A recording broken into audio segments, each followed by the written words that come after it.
থেকে আসসালামু আলাইকুম। আমার নাম ঋত্বিকা মিত্র। আমি আপনাদের সামনে একটি গজল উপস্থাপন করতে চলেছি।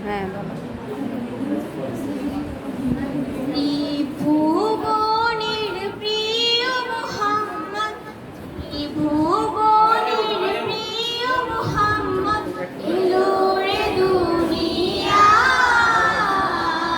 আয় রে সাগর আকাশ বাতাস দেখবি যদি আয়। আয় রে সাগর আকাশ বাতাস দেখবি যদি আয়। ত্রিভুবনের